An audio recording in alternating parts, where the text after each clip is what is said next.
So wherever we are, how can we make a connection? I like the question. The question uses the term connection.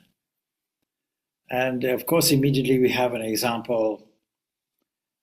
How can we connect to the electrical current so that we can have light?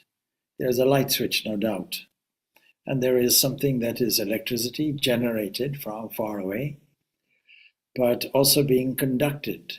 In other words, available to us where we sit or where we stand or where we walk. So let us try to reverse the question. Is it possible, or what will be the effect if the divine disconnects from us?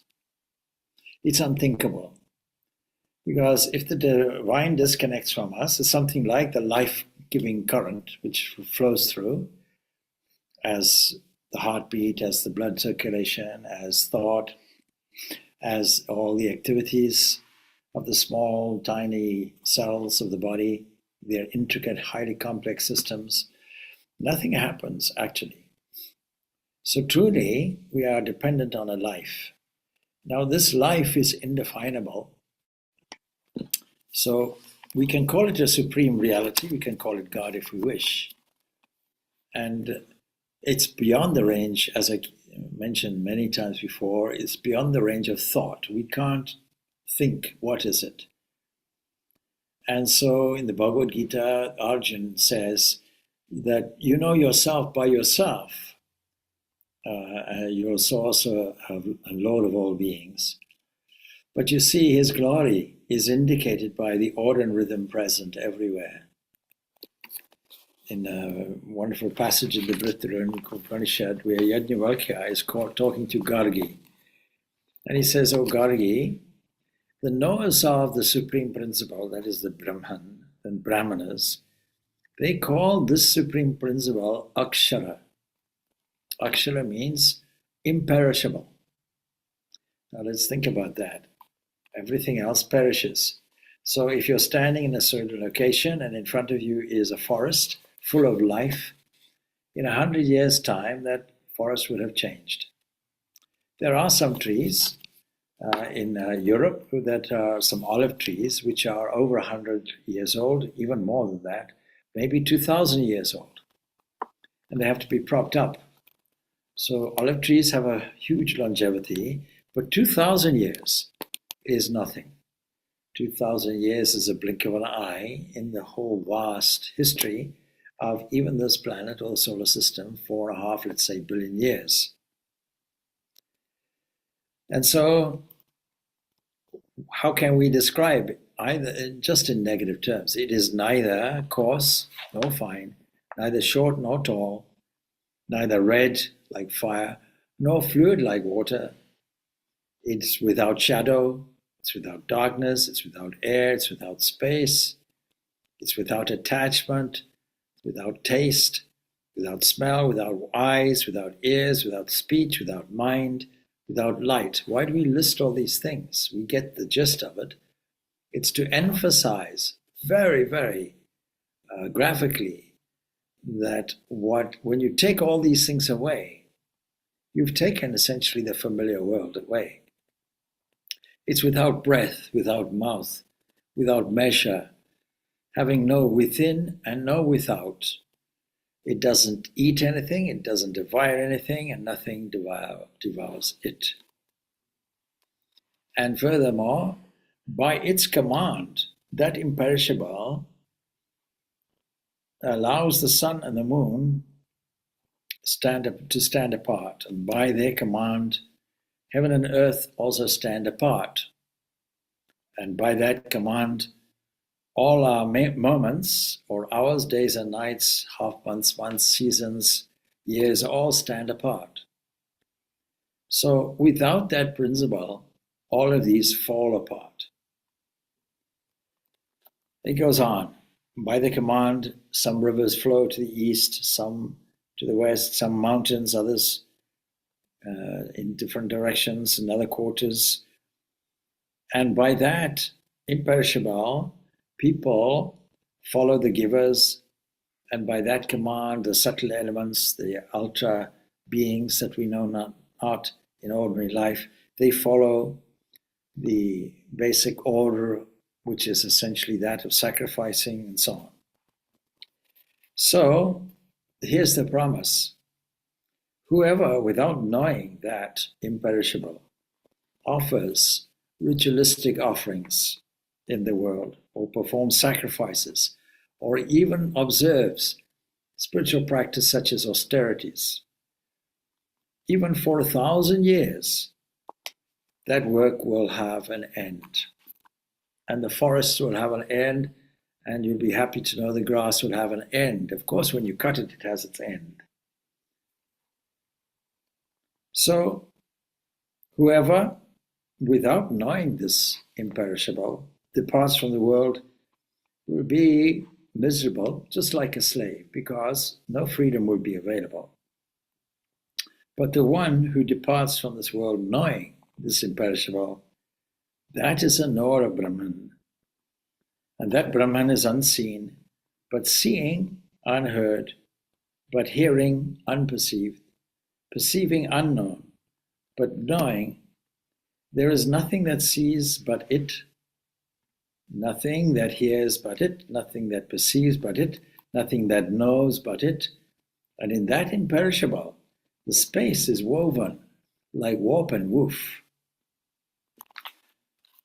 Now then, how will you connect to such a thing? You'll only do it by looking at the glory, which is mentioned indirectly to say that the imperishable will support all these things. Without that imperishable Supreme One, there is no greenness in the trees, there is no growth in the grass, there is no eyes that see, nothing happens. So we have to learn to direct our thoughts from any aspect of this glory in front. So there are two ways of looking at it. I'm working and so disconnected from that Supreme, or I am working with the energy of that Supreme, using that current, and because of its existence, my limbs move. Because of its existence, objects are in front. And by virtue of this existence, I have energy. And by virtue of this existence, I can take that work in a different way and make it a delightful method for tuning in to the glory of this divine. In which case, no connection is ever lost. As long as we repeat our mantra, our protecting thought, as long as we are tuned into the name of a personal God, then we are never disconnected. Now you may say, of course, but we can't concentrate on that all the time. What about moments where we are distracted, or moments where we have to do this task? If we watch how we're doing the task, and if anxiety creeps in to the moment of activity, it means we lost our tuning. We are expected to keep that tuning all the time, even though we may not be consciously thinking of this divine. We have to learn to direct our thoughts from any aspect of their glory to the blissful presence which is all around us, and also, of course, in moments when we're alone, especially in our heart, where the most intimate connection is made. So, chapter 9 of the Bhagavad Gita, chapter 10 also, has given us about 36 aspects for directing our thought with love, in the sense of adoration. And we can technically call such an approach as wisdom sacrifice. And in this, the personal aspect of that Supreme, coming here in the Bhagavad Gita as the Lord Himself, will say that He Himself is that sacrifice. He Himself is that offering. So when we look at the world as a series of sacrifices, now a sacrifice has a difficult connotation in English because it means something that is unpleasant, I sacrifice this, I sacrifice that. But that's really not a very accurate association. Sacrifice is a willing sacrifice. I give up something willingly because there's a sense of adoration. So sacrifice with adoration has a very different connotation. But let's look at some of the aspects where we can connect or keep our connection going. So it can be looked upon, this entity, according to the taste and capacity, as the goal of every activity, as the support, the one that's supplying all the energy and supporting us in this format called human. He is the abode that is always present. He's the shelter whenever we feel or whenever we see the mental frame go into a little bit of unhappiness or a little bit of, distraction. He is our friend. Imagine a friend always with you. He is a treasure house and the imperishable seed. It is he who gives the heat, and sends and withholds the rain, grows the grass, you may say, gives life to the forest. It is he who gives the heat, sends and withholds the rain, and he is death on one side and his immortality on the other. We see death all around, but we don't see the immortality. It takes a certain understanding, a certain eye to see there's something immortal within it. He is existence and also the unmanifest. So here too, he is not really directly involved necessarily, but because of his presence, everything is there. He can be viewed as a mere spectator on the one hand, and simply presides and nature undertakes the manifestation, but because he's the material cause, it is he who is doing this, none other than he. Chapter 10 of that same Bhagavad Gita points out so many different kinds of beings in whom different aspects of his glory can be clearly seen. And we can use all these examples as a base for guided thought, adoration, so we can glide across the border of physicality to the foundation of it as we work, and sing his glories as we work, particularly if there is a work where we don't have to use our attention too much. When the habit level takes over and the grass is being mowed, then the mind can be a little blank. Of course, some concentration is necessary. But you see, the mind is something like a package. It has portions. A portion of our attention can be, let us, for example, say in mowing grass, and the other portion can be in reveling in the glory of the movement of it and of all the objects which are around. He's present as the inner essence or self in all. He's also the beginning, the middle, and the end of every creature. So wherever we look, we find the current flowing. And we never disconnect in the sense that it is always present. Now, attention is kind of like the switch that connects or disconnects. And so if we use it, we should always use it in a connecting way. That's the point. Using every opportunity. We are never alone. We're always in the company of the divine. And we may forget God, but God never forgets us. It's a fundamental truth. So that would be the answer to your question, I think. One more point I should make, and that is the tuning mechanism is because we are conscious beings. So the conscious principle itself plays many different roles. And when we view what is life, one way of looking at it is all an expression of consciousness. So its real worth and status always remains hidden, seemingly behind a simple label. What is that label? What do you think that label is? My question to you. Anybody? The label is called I. That's the label. One part it plays is well known, and we call it attention. It behaves like a kind of an understanding searchlight. So we can learn to hold it inquiringly in any direction we choose, just as at night we can take a torch and direct it anywhere. Today the torches have become extremely powerful and light up many, many meters in front. And so as it sweeps the field, as it were, then and it registers and absorbs more detail when it lights up what is there in front than it took in at first. So we know what the physical eye can do.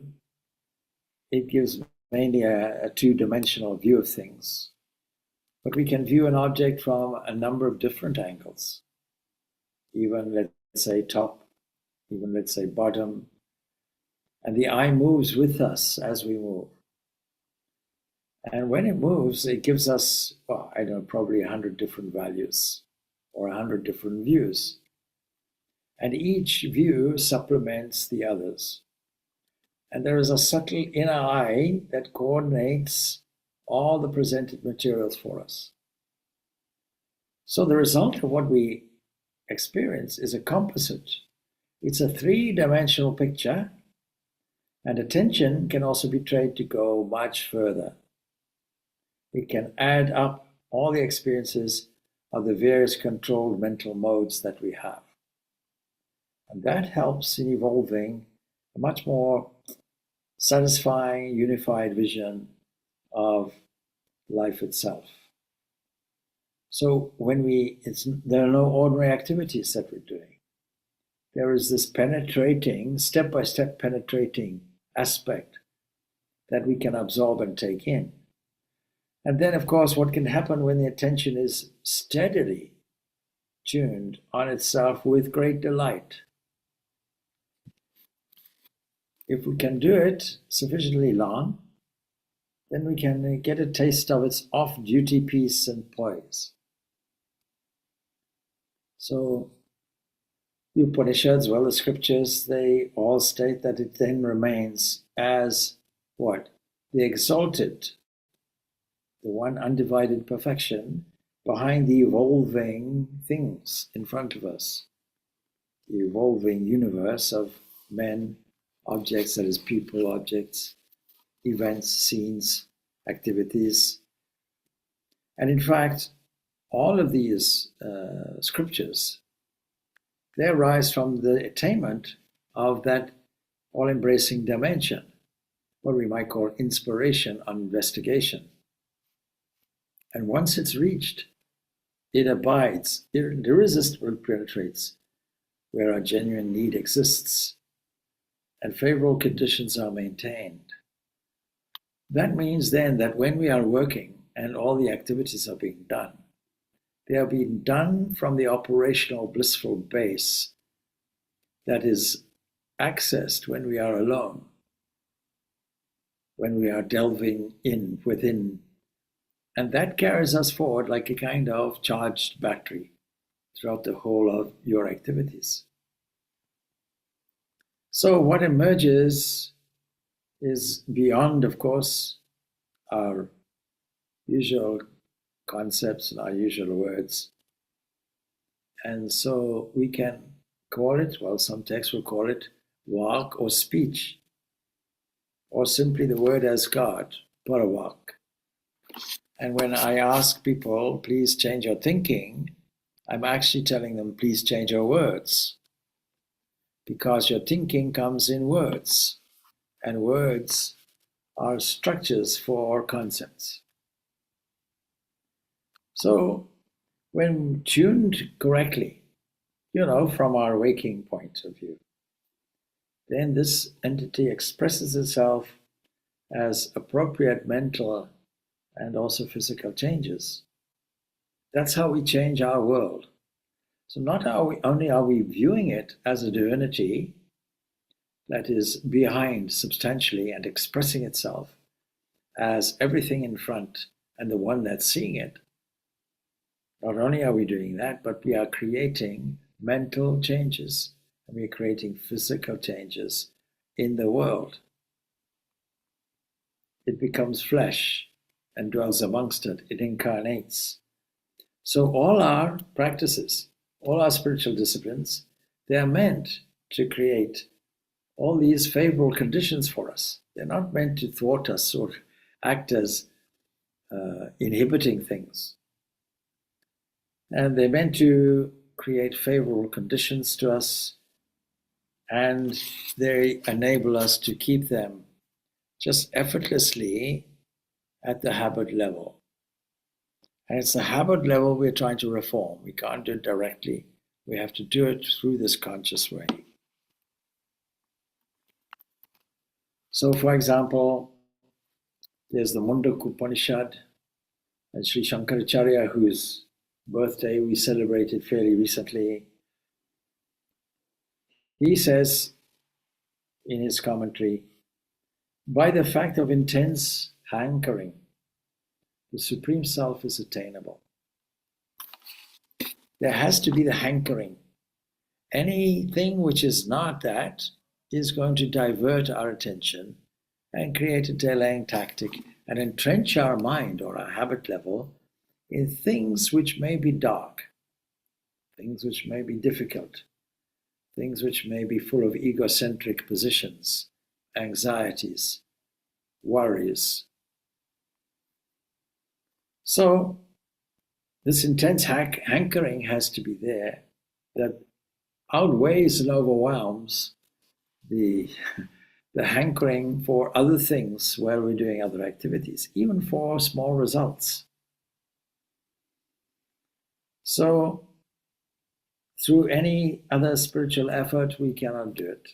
By its very nature, it is always ever attained because it's always present. It's never absent. So the self of the seeker reveals its own nature and reveals it not only in us but also around us and in everything. And how do we do it? Well, praying. Prayer for this consummation, what is called Atma Labha Pratana Eva Sadhanam, to the exclusion of everything else, called Anyatyagana. And so as helps to such prayer come qualities like strength, strength of will, strength of character, absence of delusion, intellectual knowledge as well, and the goal. It's not that the things that we look for in our waking life are separate spiritually, because we need to excel in everything. But the difference with somebody who has this kind of understanding is that it is not to get something. It is to express the glory of what is there already. We were talking earlier on about yoga exercise and so on. And I often say to people doing the asanas, you're not doing there to get something, to go home with an award or certificate or greater muscular strength or flexibility. That will come, no doubt. But you're there to express the health you already have. Anything else would be a kind of competitive yoga, doing all these asanas, looking next door, that person can do it, I wish I could do it, that kind of thing. In an isolated way, simply enjoying the beauty of the movement, the beauty of a stretch. You see it in an animal. You see it in a cat. A cat will like stretch its limbs out, extend its body nicely, maybe yawn a little bit. Have you asked, are you doing this to get fit? Are you going to start a cat gym? No. There's a natural instinct which says, I enjoy stretching. And I know it's good. So, we should enjoy all our activities of life as a kind of stretching. as a kind of exercise in the delight of life and work. So Shankaracharya takes up the position, it's there in the Katha Upanishad as well, and that it's the self itself. It says that the self reveals itself by its own nature, Tina, its own nature. And from, of course, the standpoint of the spiritual seeker or practitioner or aspirant, the direction of attention takes the form of prayer for the revelation. That's a beginning point. Fine. In other words, what looks like prayer from the seeker's side behaves like spontaneously revelation of the self to itself as the seeker. So there are essentially two things. You who are receiving and the one that is giving. So we have an example, from our own perception, which is always in the realm of the relativity of perception, relativity of valuation. And so in an attempt to indicate the highest truth which is beyond words and concepts, through special use of the best words and concepts, we can develop different concepts, imaginative concepts, concepts which will delight the mind. Always keep the mind, therefore, in a state of high delight. Why not? Why shouldn't we? All right. Enjoy the rest of the day. Om Shanti, Shanti, Shanti. Peace, peace, peace be unto all. Thanks. Thank you, Swamiji. Thank you, Swamiji. Thank you, Swamiji.